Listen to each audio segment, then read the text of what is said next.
আয় দেখো দেখো, বিশাল সুন্দর, বিশাল অপূর্ব লাগছে। এটা হলো কেরালা, বুঝলে? কেরালা এইগুলো দেখো না। এই এটা অ্যাকচুয়ালি কিন্তু সমুদ্র না, নদীও না, পাথরের পাহাড়। এই পাহাড়টা, এই পাহাড়গুলো পুরোটাই পাথর, পুরোটাই পাথর। আমি বসে আছি এই পার, ও পারও পাথর, এই পারও পাথর, এরকম উঁচু উঁচু পাথর। আর মাঝে এরকম নদীর মতো। ঠিক আছে, এই পাহাড়ে যত জল আছে সব জল এখানে আসবে। আর এখানে সবসময় প্রচুর মানুষ এই আশপাশ বসে থাকে, এসে বসে সময় কাটায়। আর বিশেষ করে বিকেল হলে তো আর কোনো কথাই নাই, এত সুন্দর অপূর্ব দৃশ্য দেখো।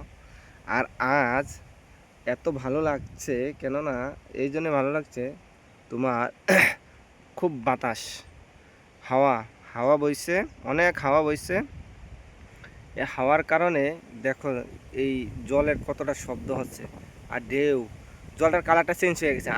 আজকের জলের কালারটাই চেঞ্জ হয়ে গেছে, কিন্তু অন্যদিন এরকম জলের কালার থাকে না। আজকে কিন্তু জলের কালারটা পুরোটাই চেঞ্জ। বিশাল বিশাল। আসলে যদি বলেছে না, ভারত এমন একটা দেশ, যে দেশে ভগবান সমস্ত কিছু দিয়ে দিয়েছে, যে দেশটাতে ভগবান সমস্ত কিছু দিয়ে দিয়েছে।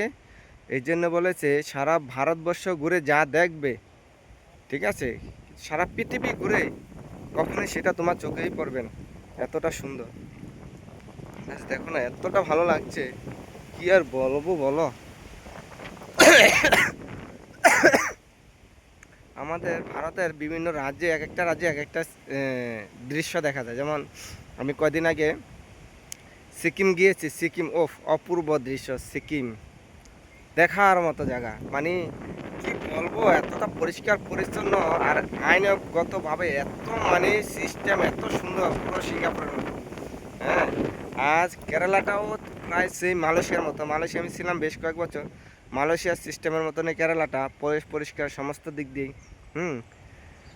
কেরালাটা তো এই আসলে, মানে যেখানে যাচ্ছি নতুন নতুন মনে হয় যে আমি কিছু নতুন নতুন দেখছি আর শিখছি। ঠিক আছে। কেরালাতে একটা জিনিস, যে পাঞ্জাবে গিয়েছিলাম, বাস পাঞ্জাবের একটা তাদের ওখানকার একটা কালচার। হ্যাঁ, হিমাচলে গিয়েছি, হিমাচলে একটা কালচার। তারপরে উড়িষ্যাতে গিয়েছি, সেটা তো একটা কালচার। আমাদের ওয়েস্ট বেঙ্গলে একটা কালচার, আসামে একটা কালচার, ত্রিপুরা একটা কালচার। তার পাশাপাশি অন্ধ্রপ্রদেশে আসলাম, অন্ধ্রপ্রদেশে গিয়েছে, অন্ধ্রপ্রদেশে সেখানেও একটা কালচার। মানে অপূর্ব দৃশ্য আর অপূর্ব কালচার। যে ভারতবর্ষ এমন একটা দেশ, যে দেশে ভগবান সমস্ত কিছু, সমস্ত কালচার দিয়েছে। সনাতন কালচার কাকে বলে সেটা একমাত্র উপলব্ধি করতে হবে ভারতবর্ষে এসে, তাছাড়া কখনোই সম্ভব না। ঠিক আছে, দেখো ঢেউ, নদীর ঢেউটা দেখো না, দেখো। আর এমন, মানে কি বলবো, এই সামনে দেখতে পাচ্ছ তো চরের মতো। হ্যাঁ, ওপারে গেলে আবার এরকম নদীর মতনই, মানে এরকম নদীর মতনই মনে হবে তোমার ওপারটা। ওপাশে আবার এরকম আছে, এরকম মাঝে মাঝে মাঝে মাঝে, ঠিক আছে। হ্যাঁ, যে গ্যাপগুলো দেখো না, গ্যাপের মাঝে এরকম নদীর মতো। প্লাস এই পাশে আবার এরকম মনে করো যে এই একটা দ্বীপের মতো হয়ে আছে। শুধু এটাতে একটুখানি দেখিয়েছি তো। তো পুরোটা দেখাতে গেলে আমার এইটার মাছ দিয়ে, নৌকো দিয়ে বা বুটের মাধ্যমে যেতে হবে, তাহলে আমি পুরোটা দৃশ্য দেখাতে পারবো। যে অপূর্ব দৃশ্য, সেটা অনুভব করা যাবে একমাত্র এটা মাছ দিয়ে যখন বুটের মাধ্যমে যাব, বা কোনো স্পিড বোট বা ট্রলারের মাধ্যমে যখন যাব, তখনই বুঝতে পারবো, তাছাড়া কখনো সম্ভব না। এত সুন্দর দৃশ্য। ঠিক আছে। তারপরে তোমার দিল্লি গিয়েছে, দিল্লি একটা কালচার। বোম্বেতে গেলাম, সেখানে একটা কালচার। উত্তরপ্রদেশে গেলাম, সেখানে একটা কালচার। বিহারে একটা কালচার, ঝাড়খণ্ড একটা কালচার। বিভিন্ন, মানে যে এতগুলো রাজ্যে ঘুরেছি আমি, এক একটা রাজ্যে এক একটা কালচার। বুঝতে পেরেছ? দেখার মতো দৃশ্য, মানে এত অপূর্ব দৃশ্য।